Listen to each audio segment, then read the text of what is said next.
Hello friends, welcome my YouTube channel. Today we are going to learn class 6 subject English.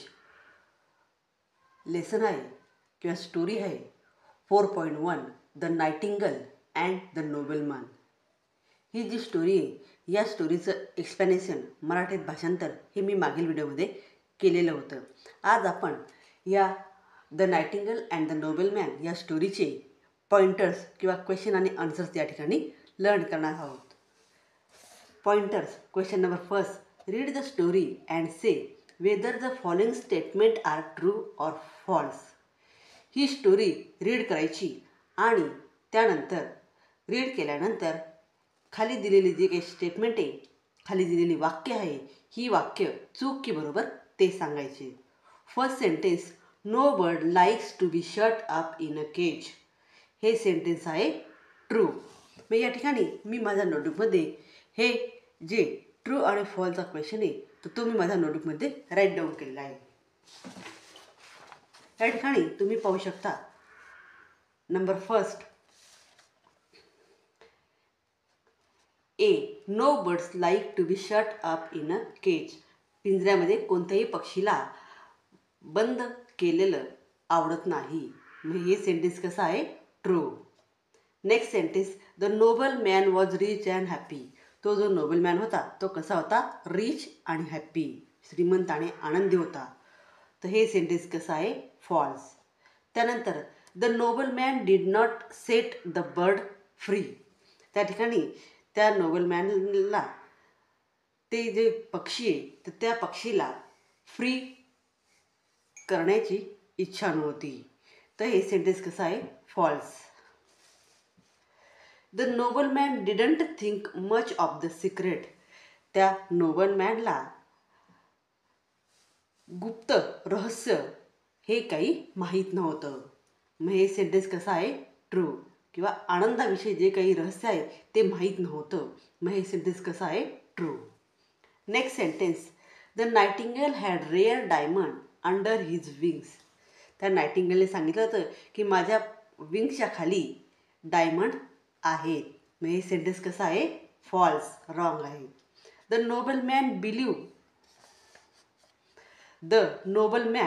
Believe that the nightingale had diamond.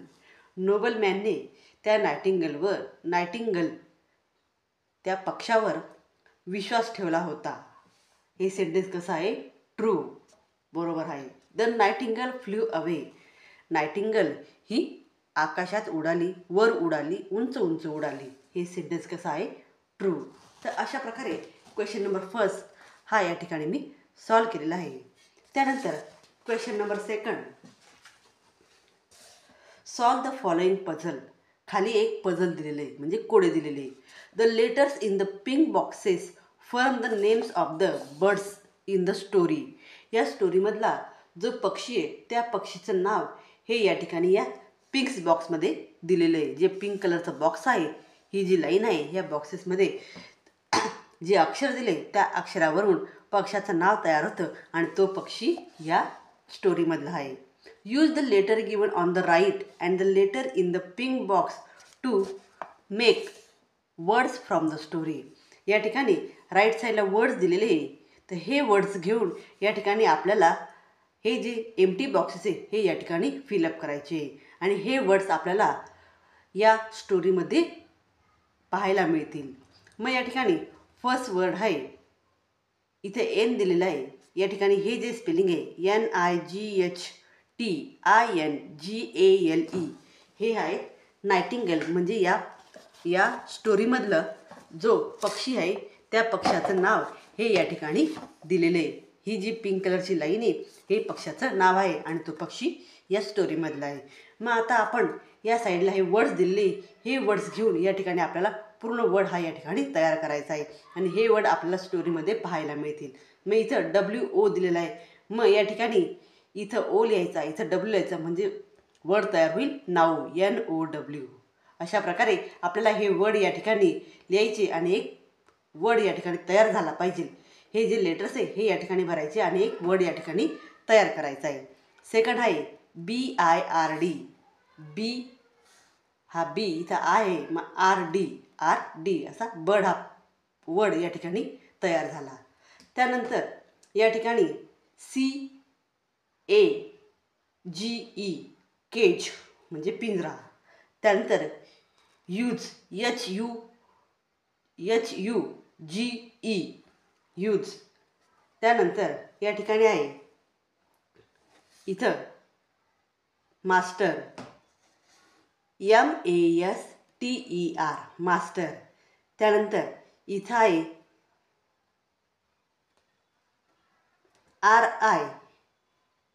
RICH rich.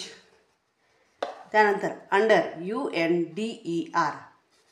Next या ठिकाणी wings WINGS. त्यानंतर YD मग DAY day. FW या ठिकाणी हे आहे flu FLEW आणि AVG मग या ठिकाणी VAGE. तर अशा प्रकारे हे वर्ड या ठिकाणी मी राईट डाऊन केलेले आहे. हे वर्ड तुम्ही तुमच्या नोटबुकमध्ये राईट डाऊन करायचे. त्यानंतर question number 3.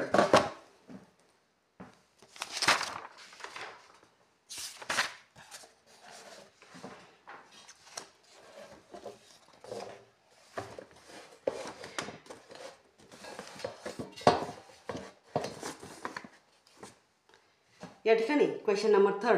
The nightingale gave the noble man 2 bits of advice. नायटिंगेलने त्या नोबलमॅनला 2 ॲडवाईस दिलेले होते, 2 सल्ले दिलेले होते. Firm group and discuss each of them. आणि हे सल्ले तुम्ही एकमेकांमध्ये डिस्कस करायचे म्हणजे चर्चा करायची. Can you think of a story event any experience related to each. आणि हे जे ॲडवाईस दिलेले त्या ॲडवाईसशी संबंधित रिलेटेड अशा काही गोष्टी घटना ह्या तुमच्या आयुष्यात किंवा आजूबाजूला जर तुम्हाला पाहायला मिळाल्या असेल तर त्या या ठिकाणी राईट डाऊन करायच्या. Write it down. Try to find similar saying a proverb in your mother टंग.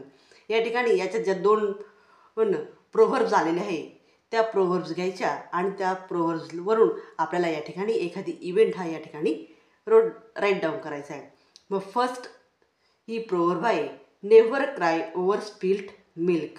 म्हणजेच या ठिकाणी एखादी गोष्ट घडून गेल्यानंतर त्यावर जास्त विचार करू नये. एखादी गोष्ट घडून गेल्यानंतर त्यावर जास्त विचार करू नये असा या प्रोव्हर्बचा मीनिंग होतो. मग या मीनिंगशी रिलेटेड अशी एक छोटासा इव्हेंट या ठिकाणी मी राईट डाऊन केला आहे, तो तुम्ही इथं पाहू शकता. मग हा इव्हेंट आहे a farmer was rearing goats on his farm. एक शेतकरी जातो आपल्या शेतामध्ये गोट्स म्हणजे बकरी बांधायचा. He did not take care to build a strong wall around the place in the farm. त्याने आपल्या शेताभोवती एक अशी स्ट्रॉंग वॉल ही त्या ठिकाणी तयार केलेली नव्हती की ज्याच्याने त्या बकरी ह्या सुरक्षित राहतील. A couple of stray tiger enter the place of night. रात्रीच्या वेळेस त्या ठिकाणी टायगर हा प्रवेश करायचा and kill many of goats आणि त्या गोड्सला मारायचा. The farmer woke up. जेव्हा सकाळी तो फार्मर जागा व्हायचा. He wept and wept for the loss. आणि तेव्हा त्याचा लॉस झालेला तो पाहत होता. म्हणजे त्या ठिकाणी बकरीला त्या ठिकाणी मारलेलं असायचं. But it was of no use to cry over spilt milk.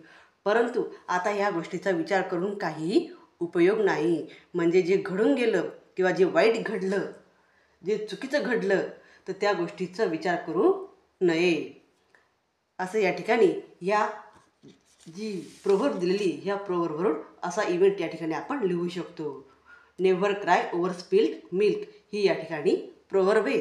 एखादी गोष्ट घडून गेली तर त्यावर जास्त विचार करू नये. आता एकदा बकरी मेली तर त्यानंतर आपण तिला पुन्हा काही करू शकत नाही. म्हणून त्या घटनेचा विचार करू नये. ती गोष्ट विसरून जावी आणि पुढच्या वेळेस आपण त्या ठिकाणी काहीतरी उपाय हा त्या ठिकाणी शोधायचा. अशा प्रकारे या ठिकाणी ही जी प्रोव्हर्ब आहे या प्रोव्हर्ब यावरून या ठिकाणी हा इव्हेंट या ठिकाणी मी लिहिलेला आहे. तर विद्यार्थ्यांनो, व्हिडिओ आवडल्यास व्हिडिओला लाईक करा, शेअर करा आणि चॅनलला सबस्क्राईब करा. थँक्यू.